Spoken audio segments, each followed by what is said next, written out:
was a kid, I wanted to be a comic book artist Wow. Okay. for So Marvel Comics. So, Nice. I was always into that. So I thought, well, if I can draw superheroes, I can draw monsters. We have this paradigm where we think that we're the only type of human because we think we're the only humans that have existed through that line that have, continued to right. stay around. Well, what if we're not? What if there is another form of human that's out there? So maybe the questions that we're asking are the wrong questions, and maybe we need to reframe our mind and ask different questions. So to me, that's what it's all about. It's encouraging the next generation or the next. I want people to read, think, and use critical thinking and get out there and do their own stuff, investigating and looking into stuff. If they never find anything, so what? That's part of the journey, though, Right. is to get out there.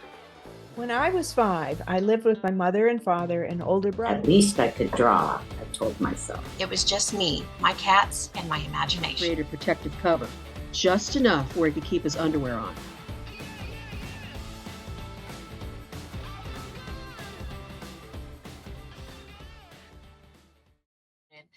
Welcome to In Other Words podcast. I'm Pam Ernest, and these are my co-hosts, Jan Thorpe and Val Gale. We're missing our fourth tonight, Karen Sketch, but she will be back with us soon.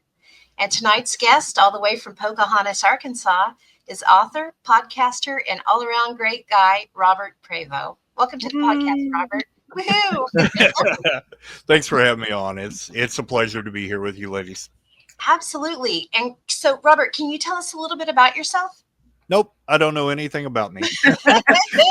No, I'm 54, going to be 55 this year, married for 36 years. That poor lady has put up with me for that long.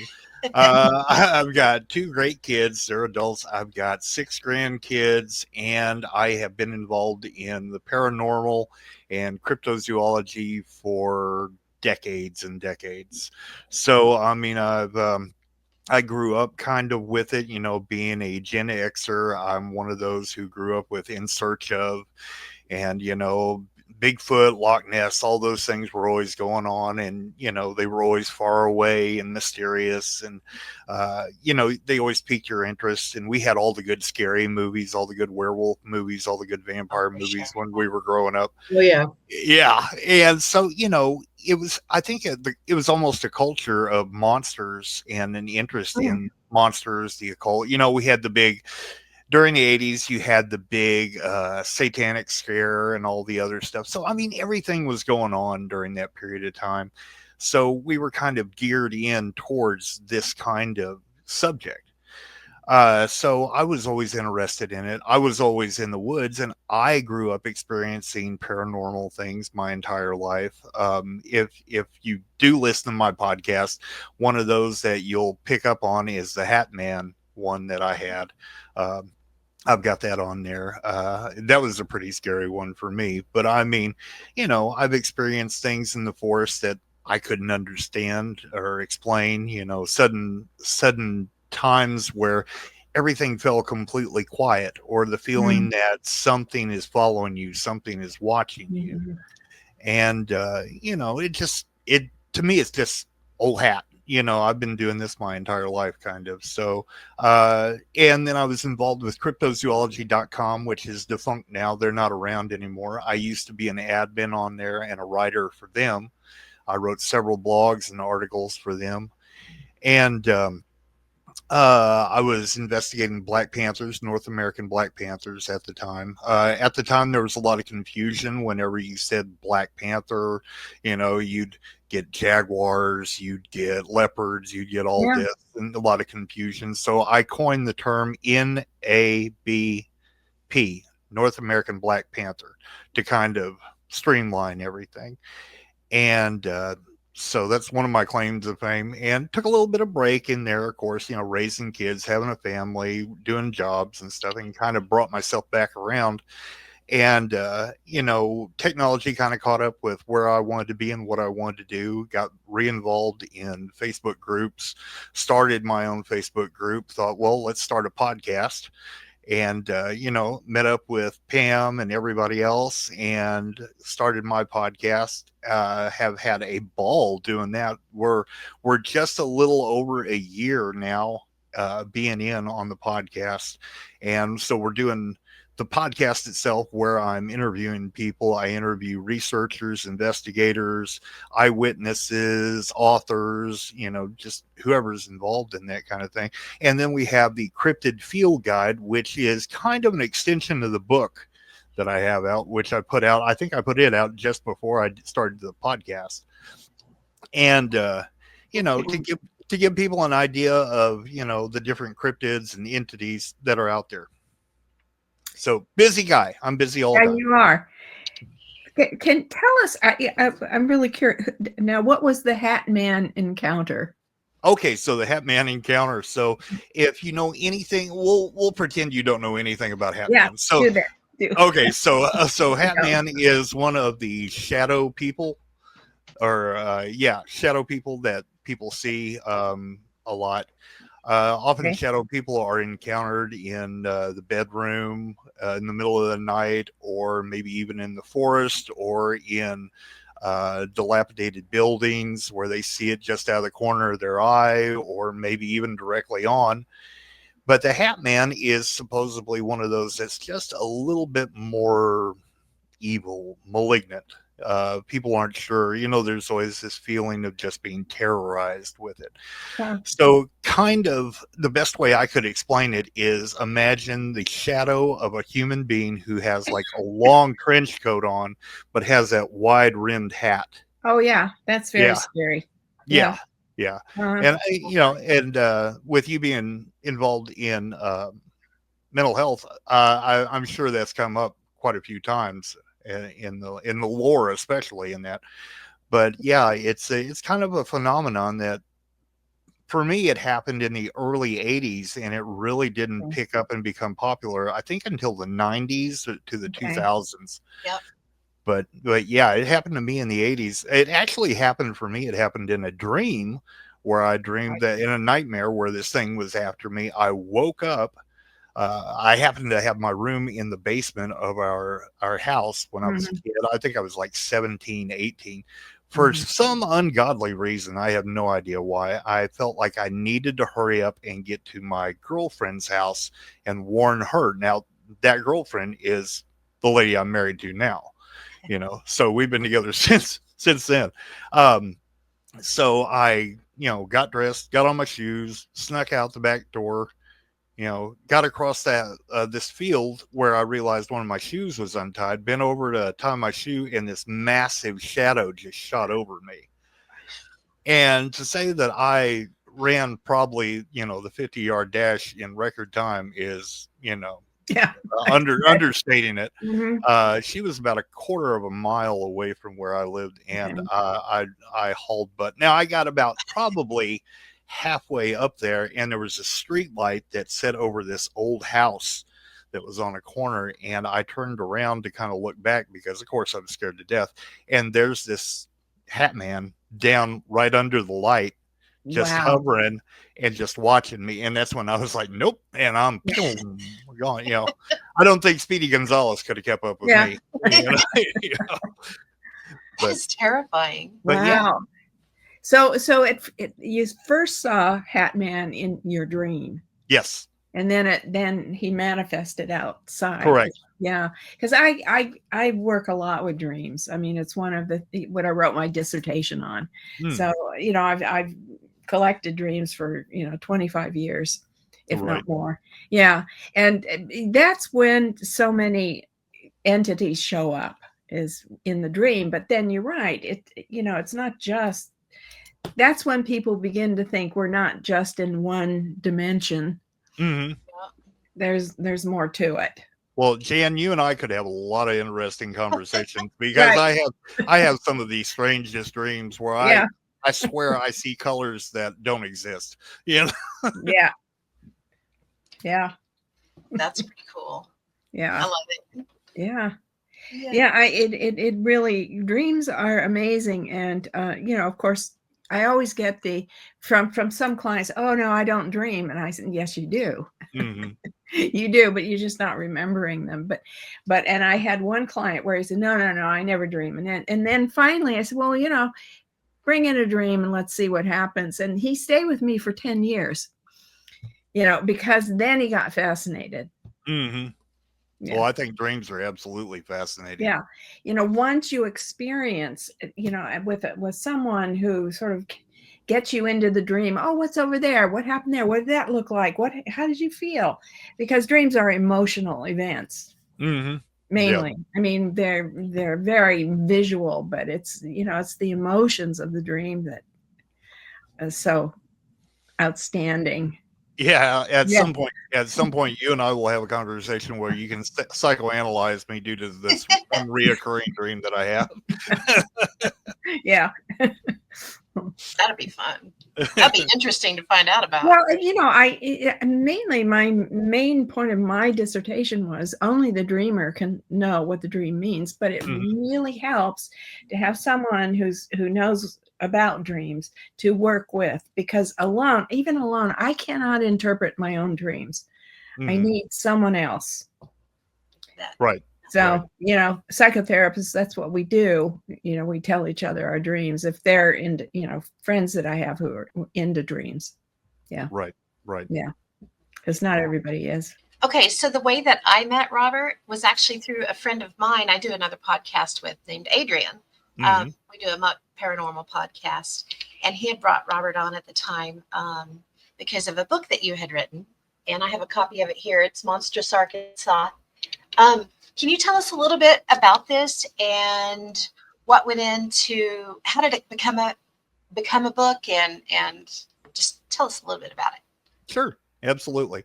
So I had noticed that, folklore of the Appalachians and, Washington, and it seemed like every other state, every other part of the world seemed to have information out there on cryptids, folklore, the creatures, the monsters, everything. I'm a big fan of folklore and monsters from Japanese culture and Scandinavian culture and Slavic. But I thought, well, Arkansas just doesn't seem to have anything. So I thought, well, I'm here. I live in this state. Why don't I write a book? I can write a book. So, I thought, well, let's start gathering stuff up. Now, if you're going to do one that's incredibly comprehensive, I think it would probably take you the rest of your life. Sure. So I got about as comprehensive as I could possibly get in there. And I wanted it to be something fun. So I made it into a field guide. So the idea is, if you're interested in it, if you're between the ages of 5 and 100 and you want to have, enjoy a book that you can have a little bit of fun with and read through and not get too terribly serious about. I mean, is it a reference guide? No, it's not a reference guide. It's something that you can play with. Yeah. And it's got parts in there where you can put down your own, if you ran into Bigfoot, what you could write down, maps, if you want to draw out a map or something like that. And so I just put it together, started writing, and I started doing some of the artwork because I've always been a sketch artist. Whenever I was a kid, I wanted to be a comic book artist for Marvel Comics. So, I was always into that. So I thought, well, if I can draw superheroes, I can draw monsters. Yeah. So I started drawing monsters and stuff for this. And then I got a hold of a friend, Dale Kitty, and I said, hey, you want to make a little bit of money? And he was like, sure. And I said, I don't want to do this and make it all a Robert book. I want to involve somebody else in this. There's no need to feed my narcissism. I can do that quite fine on my own. So I had him do about half of the artwork, and it was a lot of fun. We put it together. It took about a year to put it together and edit and get everything. And even now I look through even now I look through it and I find, oh, that's a little bit of a mess up there, but it's fun. It's a fun book. And recently I got a kick out of it because I had to take my truck in and have it worked on. And I happen to know the lady who works behind the counter, and she's got small kids and they love that subject. So I took them a copy of it, and she said her oldest son, who I think is about 7 or 8, will not put the book down. It's Yeah. his favorite book. They read it every night before he goes to bed. So they have a ball with it. So that's, to me, that's what it's all about. It's encouraging the next generation or the next. I want people to read, think, and use critical thinking and get out there and do their own stuff, do their own, do their own investigating and looking into stuff. If they never find anything, so what? That's part of the journey, though, is to get out there. Yeah, Oh, for sure. I agree. Well, I'm going to get it. Well, It's I appreciate great. It is great. Yeah, I'm sure it is. It looks really good. Yeah. Okay, let me stop sharing the screen for a minute because I want to show a little bit of your artwork there. This is one of my favorites. That's one of my favorites too. It's nice. I like it too. Isn't it great? Yeah. It's a simple line drawing, but look at the it's the powerful. details in it. Yeah, absolutely. And that's Sasquatch. That is recognizably Sasquatch. Oh, 100%. It really is. Yeah. I love it. Yeah. Have you ever seen Sasquatch? Have you seen? I have, at a distance. Yeah. Now there's, not like that, not face on like that, Right. but I mean, you see like a shoulder or you see the movement at a distance, but I'm one of those who was on the fence back and forth through the years. You get periods where they talk about, well, it's this primate, it's the gorilla, it's this. And the more you get into it, the more confusing it gets, the more strange it gets, the more paranormal it gets. But then I'm a science-based person. The way I think is very scientific. My background is in biology, evolution, and all those fun things. So I try to think in those terms. So maybe the questions that we're asking, I'm very big about this. Maybe the questions we've been asking are the wrong questions, and maybe we need to reframe our mind and ask different questions.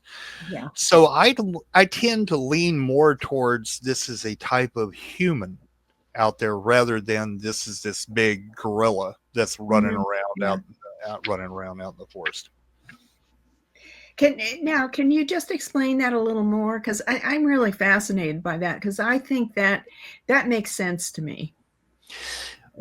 Well, I think you can ground it in the evidence that's been brought in so far. So if you look at the hair samples that have been brought in, the blood samples, and everything that's been tested, whether it's by Dr. Melba Ketchum or by other universities that have done it, we always get back, well, there's human in there. And they wanted to say for years, well, it's been tampered with, it's been flawed, it's messed with, and it's gotten human DNA in it. Well, what if it didn't?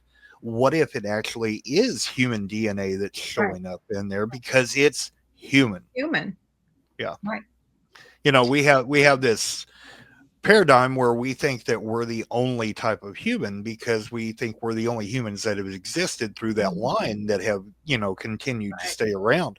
Well, what if we're not? What if there is another form of human that's out there? It's pretty cool, huh? Yeah. Okay, so I know there's a couple of different camps, especially when it comes to Sasquatch. Yep.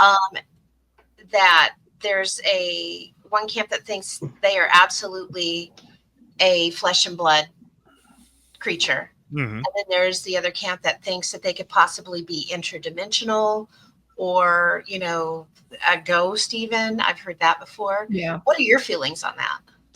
I think there's a lot that's going on simultaneously. I think there's a whole lot. Like I said, we haven't been asking the right questions for probably the past 200 years at least. We have Native American and other native tribes around the world who we haven't really given much credence to what they told us. And we should probably listen a little bit better. I think the idea that there's a separation between reality and the supernatural is flawed. I think supernatural is a part of natural. I think it's just that we don't understand it. It's kind of like we see in a certain spectrum, but that doesn't mean that the other layers of light don't exist. So, Yeah. I mean, infrared is happening all around you. Thermal is happening all around you. You don't perceive it because you don't have the ability to perceive it. So these other things are happening around us all the time. We just simply don't have a way of perceiving them. So maybe it's simply that while we have a heightened, if you're out looking for Bigfoot, you're kind of got heightened senses. You're paying attention. And when you're paying attention, maybe you're picking up on the things that were happening all the time anyway. Yeah. Right. So, there's a give and take in there. So do I think Bigfoot is flesh and blood? Yes. Yes, I do think Bigfoot is flesh and blood. Now, does that discount any of the paranormal or supernatural or what we refer to as preternatural? No, it doesn't. I think those things are still happening at the exact same time. Do I think they're interdimensional? For me, the jury is still out on that. I think there's something to that with quantum physics, but we're so much in the infant stage of quantum physics that we don't know really what we're saying and what we're doing. Exactly. I would agree with that completely. Yeah, I do too. And and besides, let's face it, reality is a human construct. I mean, what we decide is reality, and that's what we're taught, and that's what we grow up with, and we're not offered anything else in school. Well, reality is based on your five senses. So if your five senses are only allowing you to take in your brain to take in what those five senses allow, then that's what your reality is going to be. So that doesn't mean that that is the truth of what reality is. That is the truth of what you perceive reality to be. Yeah. Right. I think that artists have, a sixth sense, and I feel that they tap into that. It's kind of like in between, Jan Rhee said that I write in nuance, and then I try to grab the spiritual world through the natural world, and it'd be very ignorant of us to think that we are the only ones here. And it's just like Area 51 and the Bermuda Triangle, and all that. And I really feel as if, the government knows. Government knows stuff, and they don't want us. Well, that's pretty clear. There's a lot they don't apparently want us to know.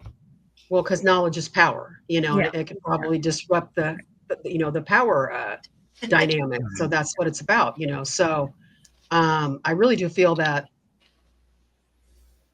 it's interesting that we live in this dynamic and this perception of things how it is right now. But there's so many multifaceted things, that and portals and other things out there that we just haven't discovered or have the language yet for. Yeah, I think a lot of people talk about, if Bigfoot was discovered, what it would mean. And I don't think it's necessarily simply the fact of what Bigfoot's existence would mean. It would be the questions that are then attached to that, because there's always going to be the next step that's right after that. Because upon studying Bigfoot, we're going to find out different things that are then going to lead us to the next question, to the next question, to the next question. And we're going to find out that, like we said about reality is not what we think it is. And what we've been taught and what our parents have been taught and our great grandparents and everything, it goes way back. So, I mean, there's a matter of control and safety too that is existent, within the, if I go around and I tell everybody, and I can prove it, that monsters exist, well, I'm going to throw the whole world in disarray, because now suddenly people aren't going to go out at night. It's going to, it's just like Martians landing, and War of the Worlds. So you're going to throw everything completely out of balance. It's not just the forestry service or game and fish or, this, or we'll have to set aside land, or it's everything. It goes to the base of, who we are. It's kind of like, again, I have to refer to mental health. When you look at something with a fixed illusions are very difficult to mess with, because an entire reality is based on that fixed illusion. It's like a keystone. If you were to pull a keystone out of that, you can completely destroy somebody, in one fell swoop. That's why it's very difficult. And this is our keystone. This is our keystone of reality. This in a very real way, is our fixed illusion. Yeah, I agree with that. Right. Yeah. We disrupt the status quo, then Mhm. Yep. then people go missing. Yeah. I mean, really, Well, and you yeah, have a target on your back. And if you yeah, don't believe yeah. in what, everybody else is, and that's why I love Mhm. artists as well, because we think outside the box. What Yeah. could be, Well, and yeah, and also, but you, Robert, you mentioned the Native Americans have, I mean, we treat a lot of their myths and their beliefs as if, oh, isn't, as if, well, what we call it derogatory names, Right. it's childish. I think it's the opposite. I think that, the Native American mythology makes more sense to me Mhm. than actually Catholicism does. Right. Right. Yeah, Well, and not to get too into religion, because yeah, I know. I know. I could bash the hell out of religion all day Yeah, long. I know. But you have to look at why Catholicism and those religions are built the way that they're built. Any Mhm. religion is going to a unified, controlled religion is just that. It's about control. It is. So whenever you take away the Mhm. religious part of it, the dogma part of it, the control part of it, the organized part of it, and you let it be more about being in touch individually with Mhm. the greater side, the spiritual side, then all that power goes away. Yeah, Yeah, it becomes the individual. And it does. Yes. there's no control in when Yeah. you have the individual. Yeah. So in your book, you talk more. There's a lot more in it other than just Sasquatch. Mhm. Out of all of the creatures that are in here, do you have a favorite?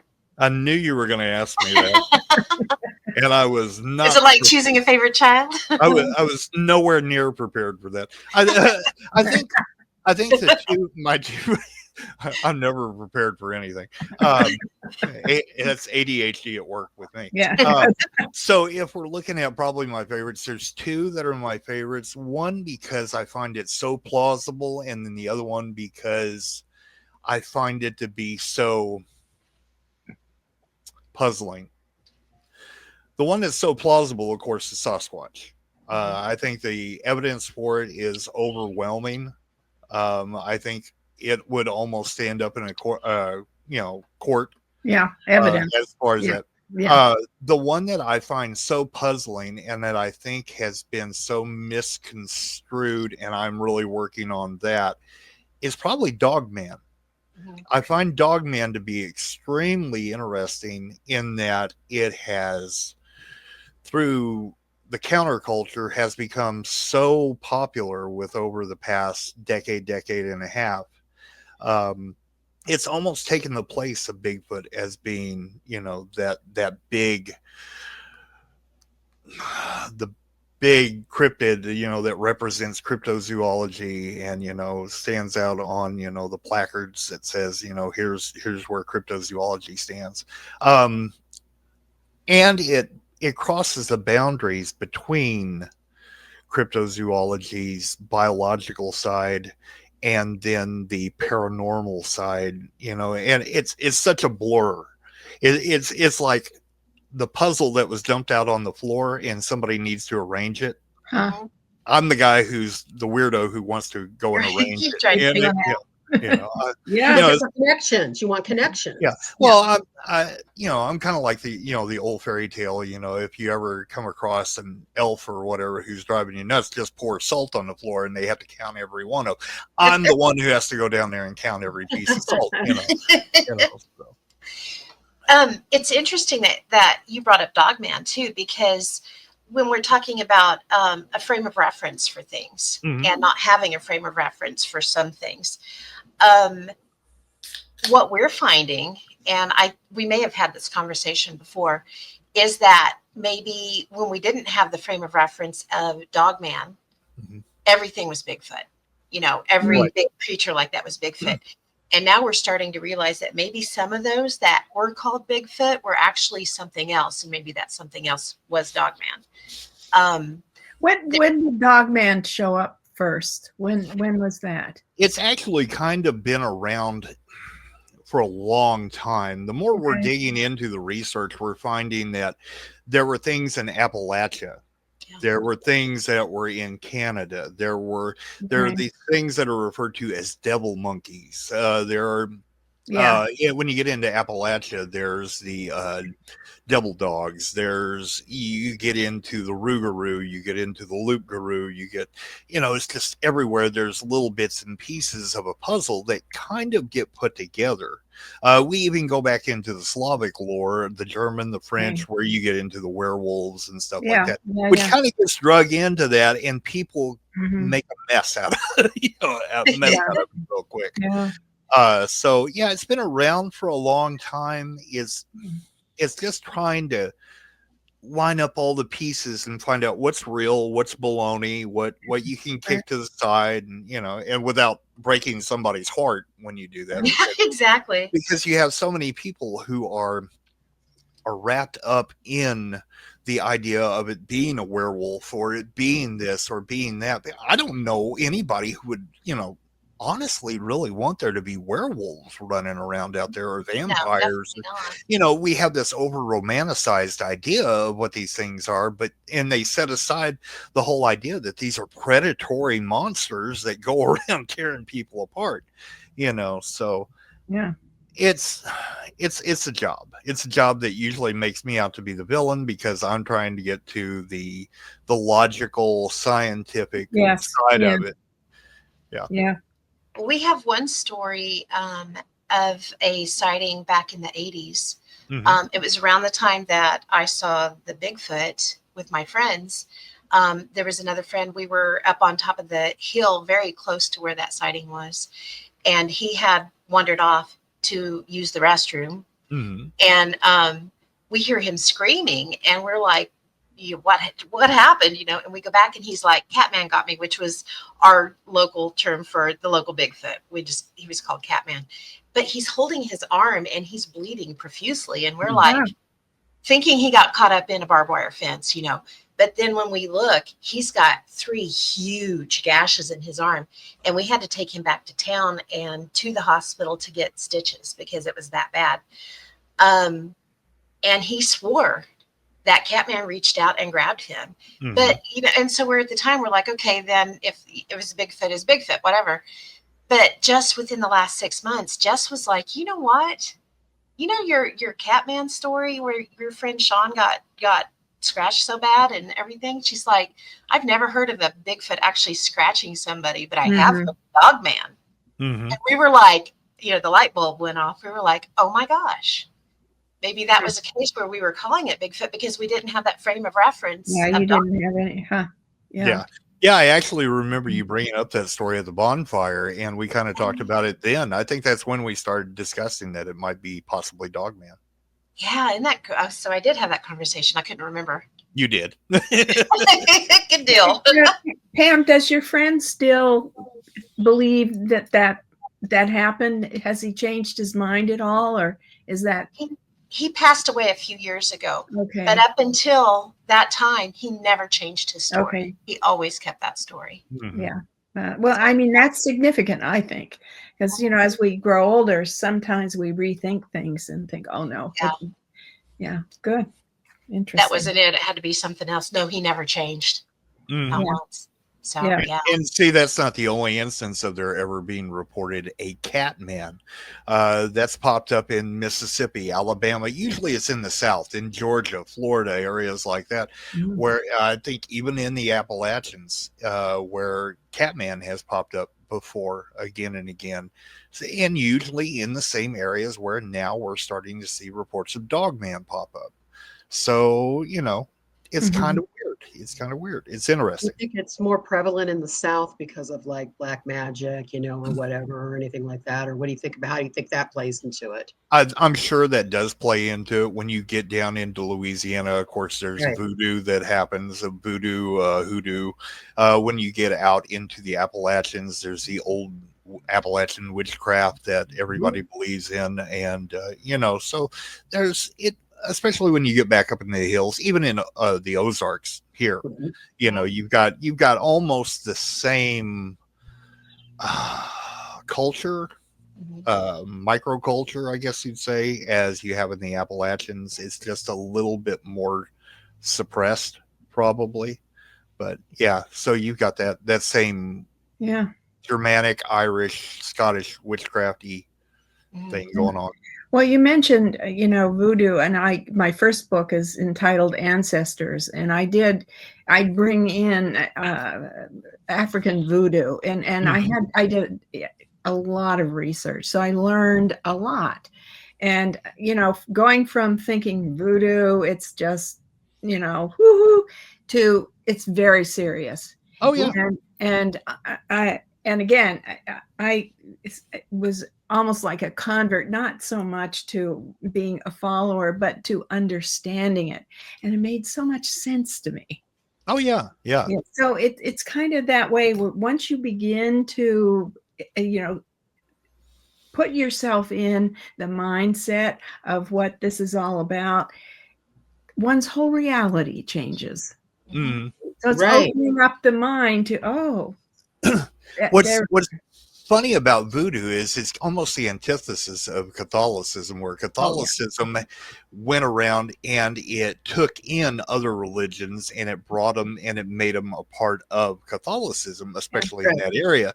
Voodoo did the opposite. It got a hold of Catholicism and said, we're going to make you a part of voodoo, Right. And definitely here, the slaves brought the voodoo here to, to the U.S. and other places. And then the overlay of Catholicism seemed quite natural. Right. Yeah. And that's kind of funny because when you look at not all, but most all religions, there are repeating overlays of stories that kind of match, and you could kind of pick and choose and pull those things together to where they would all fit together as a puzzle. Yeah. It's pretty cool. It is. It is. Okay, I have a question for you, Robert. Next I possibly have an answer. I know you do on this one. Next to your name, you have the Anamologist. Yes. Can you explain what that is to us and how you came about with that? Yes, I can. Once upon a time, there was cryptozoology, which focused primarily specifically on biological animals that either had once existed and we were thinking they were extinct, but maybe they were popping up and maybe they weren't extinct, or there were animals that we had not yet proven actually existed, i.e. Sasquatch. Okay, so that's cryptozoology. Hidden animals. That's what cryptozoology is, study of hidden animals. Then you have the paranormal, which is an offshoot of parapsychology. Where a lot of people get that confused is parapsychology originally was not the study of ghosts and hauntings and things like that. It actually had to do with studying people who claim to have psychic powers. So that became paranormal research. So everybody is interested in paranormal. Everybody loves ghosts and getting scared and hauntings and things like that. And then you had the third camp, which was UFOs and aliens and things from outer space and, Area 51 and all of that fun stuff. So at one time you had one camp over here that was doing the biological stuff, had nothing to do with ghosts, didn't want to have anything to do with them, thought they were a bunch of loons, thought the other ones were looking for a bunch of UFOs and lights in the sky. And we're not looking for lights in the sky. We're looking for Bigfoot.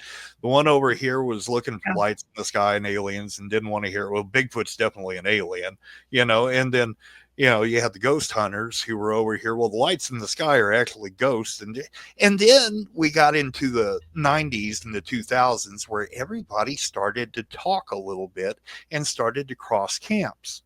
And we found out, especially I cannot think of his name, Stan Gordon. Stan Gordon actually started back in the 60s. He would probably, I would have to say without a doubt, he would be the father of this line of reasoning where he was studying everything, every anomaly that came along. And then you had John Keel, who studied, UFOs and hauntings and things, same thing. So what we did what I did is put a name to it. that's all I did. I said, okay, well, let's make it simple. We're just going to study these as anomalies, take all the mess out of everything, clean it all up, and let's look at it almost like, if the FBI were to come in and study something, the BAU, or, whatever, come in and study, we're going to look at it in a very professional light, and we're going to study it as an anomaly. We're going to start off with it as that, and then collect the facts as we go along, and quit trying to ascribe different biases to it ahead of time, and just collect evidence. Which is what we should have been doing in the first place anyway. Right. But, everybody wants to have their own paradigm, their own story. Everybody wants their little, it's like religions, Yes. we oddly enough, our God's the right God. It's never all the same God. Oddly enough, you are exactly right. And that's what scares me sometimes, is that when you get into this subject, it almost becomes like a religion, because if you say the wrong thing about the wrong cryptid, oh my, you have you're bringing down the wrath of Dogman on and all his followers. That does happen that way too. Oh yes, it absolutely does. I've had it happen. But yeah, the idea is to streamline everything and make it make more sense, and make it more scientific, more logical. And people get all upset when you say scientific. I don't know why. I don't know if they had a bad experience with science in high school or what it was, but science is simply a way of studying something. Absolutely. And science is not black and white. It's all probability. Absolutely not. You're right. Yeah. People get, oh no, it's not scientific. Well, what you want to say is, well, science isn't about this is absolute truth. There's no such thing. Right. It's all guesswork and probabilities, and then you look at that and see where the evidence is. Evidence is another bad word, by the way. Yeah, I know. Believe me, I know. I get cussed at a lot for saying that eyewitness testimony is not true evidence. So, and it's not. No. It will not hold up in court. No, it won't. Well, 3 people see the same thing, and 3 people will give you completely different sightings. Oh, absolutely. Yes. There's no such thing as literal memory. I mean, but the emotional memory is more accurate.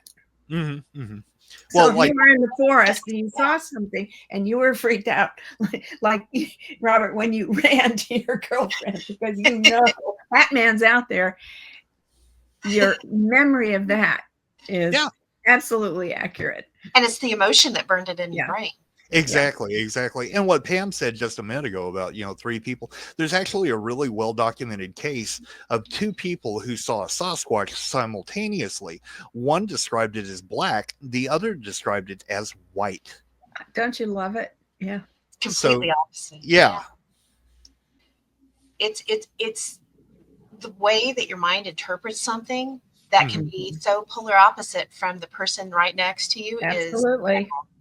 There's always 2 sides to these events, these eyewitness things. There's the factual or the evidentiary side, and then there's the human experience. So the human experience sometimes is much more interesting, even though it's, it makes for the good podcast stories. It makes for the good YouTube channels and the books and all that. And, who was, I think it was Mark Twain who said, who wants to let the facts ruin a good story? Absolutely. Yeah, right. And you just mentioned your podcast. So I'm going to pop this up on the screen real quick. Okay. And can you tell us a little bit about your podcast while we're looking at this? I can. What do you want to know about my wonderful podcast? I think it is wonderful, number one, because I've listened to it and it's very enjoyable. And tell us how you got started with it and kind of what you're doing with it. Well, one of my favorite podcasts, and I love to listen to podcasts. I always have. One of my favorite ones is Sasquatch Chronicles, hosted by Wes Germer. And I kind of wanted to emulate what Wes was doing because I thought he was doing such a great job. And he would have somebody on there and, ask them just a few questions, get them started, let them tell their story their way, and then come in at the end and maybe ask a few questions that hopefully that's what the audience is wanting to ask, and let them present everything as well as they can. Um, so I try to do that. I try to do that with this. I love having the eyewitnesses on, to tell their story, whatever it might be. Some of them are very grounded in factuality, and some of them get way out there, but I love the way out there ones too. I have researchers who come on, investigators that come on. I have authors that come on. Um, just anybody who's got an interest or Yeah. involvement in cryptozoology, ufology, paranormal, anything weird like that. We want them on. We want to hear your stories, even if you've been on 100 different podcasts. I want you on. Maybe I'll ask you the question that nobody ever asked you. Yeah. I love it. I love it. Well, I'm going to have to listen to your podcast. Oh, you need to. It's really good. I would encourage everybody to. Yeah. And we talked about this a little bit backstage too. I absolutely love the graphics that you use in it. Well, thank you. Thank you. I wish I could take a whole lot of credit for that, but I have to admit, I do use an AI to create a lot of those. And, it's a whole lot easier than me sitting there and me trying to sketch all that stuff out. And, absolutely, it's very effective. I have a program where I can put in there, it's kind of the thing nowadays to use a lot of AI art. And it makes the turnaround on when you're editing. I don't know if anybody out there listening has ever tried to put together a show. It is a lot of work. Yeah. You're going through sound, you're editing out every other cough or, thing that you're trying to get rid of, especially my coughs. And then you've got to try to put together something to keep the audience, engaged. And, with mine, once in a while, I'll change out some of the graphics, change out some of the music, something like that, just to make it more entertaining for folks. Yeah. I love it. I think it's great. Robert, I want to now. Tell me again where you grew up, because I have this theory that people who are more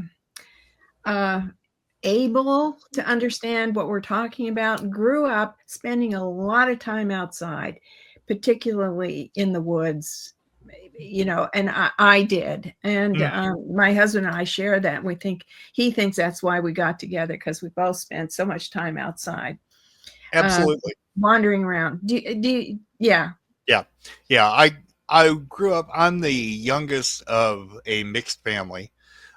So I was kind of almost like an only child and always a bit of an introvert.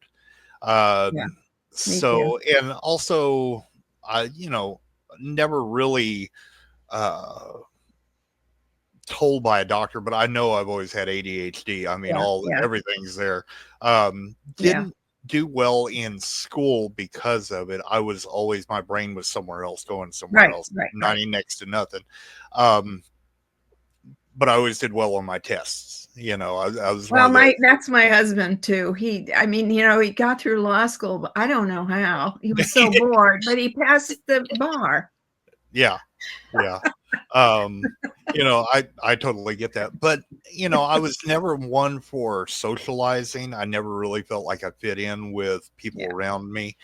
And I felt more at home in the woods, doing my own thing, adventurous, just looking, researching, just learning the world through my own eyes rather than through books. And kids don't get that. We all talk about that. Yeah. They don't get that anymore. And I think it's such a loss, because, we did, my generation, we were outside until we had to come in for dinner. Yep.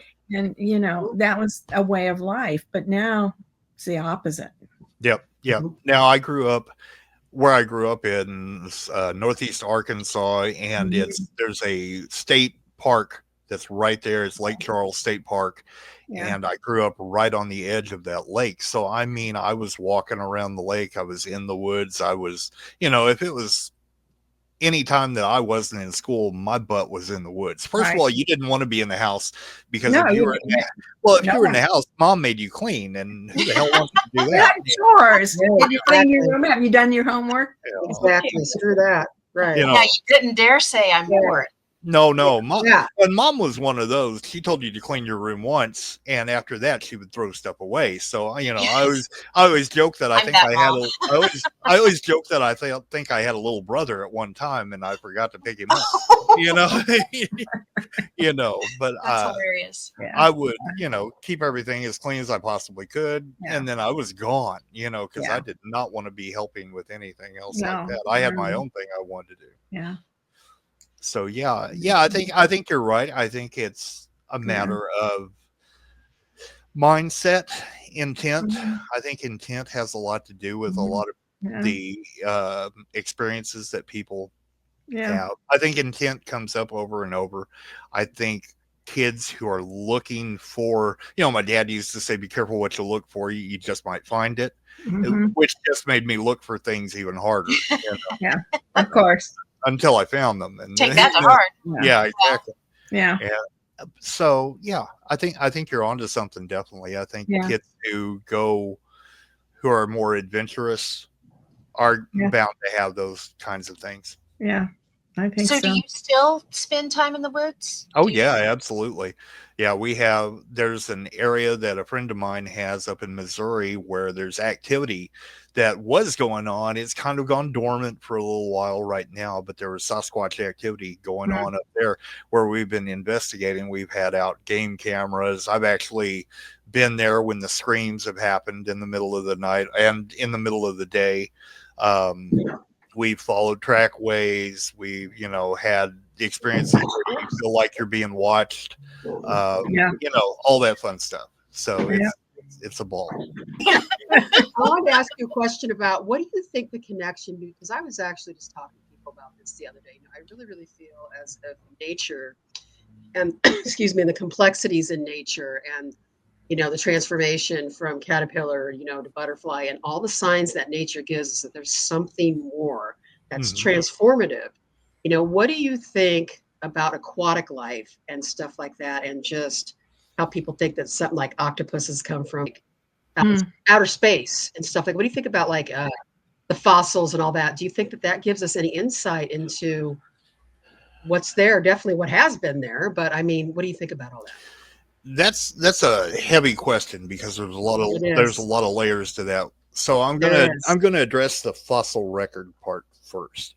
So the fossil record is very incomplete. And the reason being is there are certain criteria that have to be met for something to form a fossil in the first place. Mm-hmm. And so we only know of a fraction of the creatures that existed because of the fossil record. So there are probably multitudes of creatures that Many other. existed that we don't even have an inkling of. Yeah. And so now I'll address the idea of the octopus being from another world, which is actually pretty interesting and fairly new. Is it possible? Yeah, of course it's possible. Anything's possible as far as that goes. When you get into cephalopods and you're looking at the octopus, you're looking at any of the other mollusks, squids, any of them. There is something strange going on with their DNA. It's definitely different. It's different than pretty much all the DNA that's on the planet. When you look at the strands and you look at the number of nucleotides and everything that you get into, it's composed a little bit differently. But that doesn't necessarily mean that it's from a different planet. It's just from a different strand of evolution that could have happened a long time ago, and it's the only strand of that has existed through that entire period. So there's two ways to look at it. It could be that this is simply one of the not ancestors, but one of the existing lineage from something that is much older than everything else. Right. So It's very interesting. Yeah. It is. Definitely. Yeah. Yeah. I mean, I And really feel, Jay, and I feel that we have signs all around us. People Mhm. just don't look that there is something more. Oh, yeah. There well, has, I think we're not trained to look for it. right. And again, Right. we're talking about all that, the way you were raised, and if you spent more time out in the woods, Mhm. in nature, in that, you begin to hear things and have develop that sixth sense that, Yeah. now when you're a kid, no one's there to tell you, no, that's not true, or that didn't happen, because we didn't tell our parents much of anything. Nope. That was another thing. Yeah. If we did, they'd never let us 10 down. p.m. Where are your kids at? Yep. You Yeah. know, Yeah. It for was real. always, where were you at? I was out in the woods. Yeah. Yeah. Building treehouse, Yep. fishing, doing something. Yep. Yeah. Okay, Robert. So, what's next for you? Are you working on any new projects that you can share with us? I am. There, I do most of my stuff, or had been doing most of my stuff through Facebook.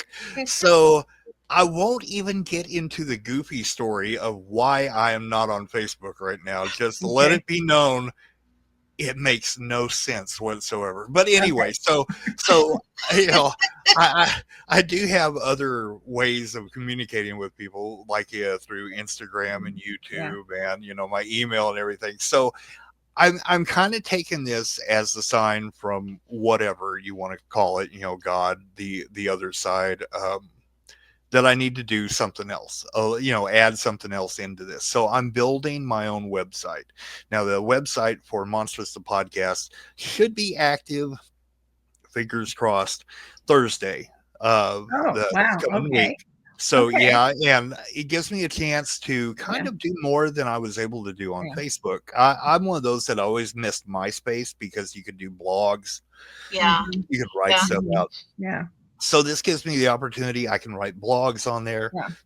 Yeah. I can connect with the YouTube channel. I can do my own group through that. I can make connections with Spotify, Rumble, all the different platforms that I want to do. And if Facebook ever straightens up their act, eventually I can add them back on there. Yeah, sure. Twiddling my thumbs out of anger. It's always good to have options, especially when things are wonky like that. So yeah. And you never know when the next platform's going to come along, the next app. Facebook's not going to be forever, even though it's been around for 20 years now, or something like that. But the next platform's going to come along. So yeah, you can currently find the group on Facebook. If it's, since I'm not on there right now, my wife and my son are actually running the admin on that. So please get on there.